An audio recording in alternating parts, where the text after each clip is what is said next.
hyvinvoinnin tutkinnon osa koostuu 3 osa-alueesta, eli niin kutsusta moduulista, josta ykkösmoduuli on henkilökohtaisen hyvinvoinnin osa-alue, keskittyy niin kuin itseensä liittyviin asioihin.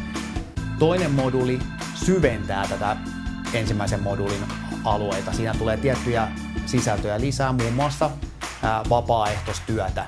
Ja sitten 3.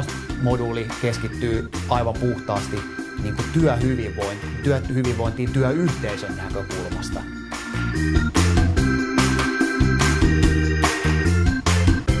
Mun mielestä tämä tutkinnon osa sopii hyvin sellaisille opiskelijoille, jotka ovat kiinnostuneet oman ja työyhteisön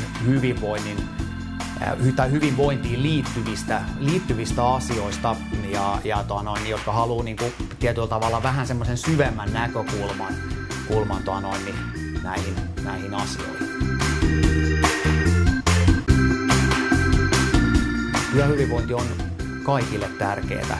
Se on ihan ydinjuttu. Työ on semmoinen perustarve ja siellä viihtyminen niin lisää sitä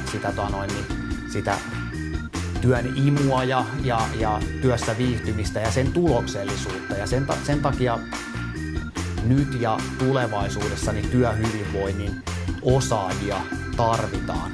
Yritykset panostaa paljon tähän ja ovat niin jatkuvasti enenemässä määrin niin kuin ymmärtäneet sen, että kuinka paljon sillä on merkitystä, että miten työntekijät työssään viihtyvät. Ihan ihmisten hyvinvoinnin kannalta, mutta myös niin kuin yritysten tuloksen kannalta. Tämän tutkinnon osan aikana, kun suoritetaan koko tämä tutkinnon osa, niin siinä tehdään itsenäisesti tehtäviä. Siinä tutustutaan ja tehdään vapaaehtoistyötä. Siinä suunnitellaan ja toteutetaan hyvinvointikampanja jossain työpaikalla tai sitten kouluyhteisössä. Tämä on siinä tavalla joustava, että tätä voi suorittaa aivan itsenäisesti, eli tehdä ihan omaan tahtiin, tai sitten jatkuvasti myös tämmöisessä niin kuin pienryhmäohjauksessa, että meillä on pieni ryhmä, jossa yhdessä sitten tehdään ja pohditaan näitä juttuja, että toteutustapa on myös siinä mielessä joustava tälle työhyvinvoinnin tutkinnon osalle. Tervetuloa työhyvinvoinnin mahtavaan maailmaan.